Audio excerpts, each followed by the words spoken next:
Məktəbdən tez-tez şikayət gəlir. Mənim oğlum 11 yaşındadır. Gah uşaqları cırnadır, gah onları qıcıqlandırır, gah uyğunsuz əl hərəkətləri edir. Qızlara sataşır, oğlanlara sataşır. Evdə özündən kiçik bacısının qardaşını incidir. Mən daha bilmirəm ki, bu uşaqla nə edim. Soruşanda da deyir ki, ay mama zarafat eləyirəm də.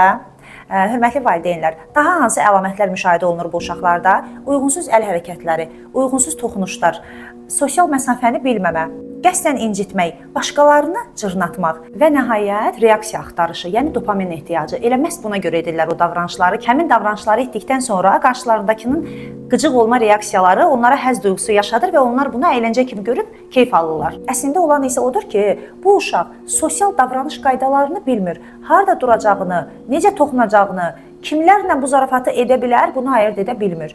Əgər sizin də övladınız belə problemlər yaşayırsa və bu problemlərin qarşısında nə edəcəyinizi bilmirsinizsə, mütləq şəkildə davranış terapevtinə, psixoloqa müraciət etməlisiniz. Əgər bu mövzularda danışmağımı istəyirsinizsə, videonu yadda saxlayıb məni izləməyə davam edin.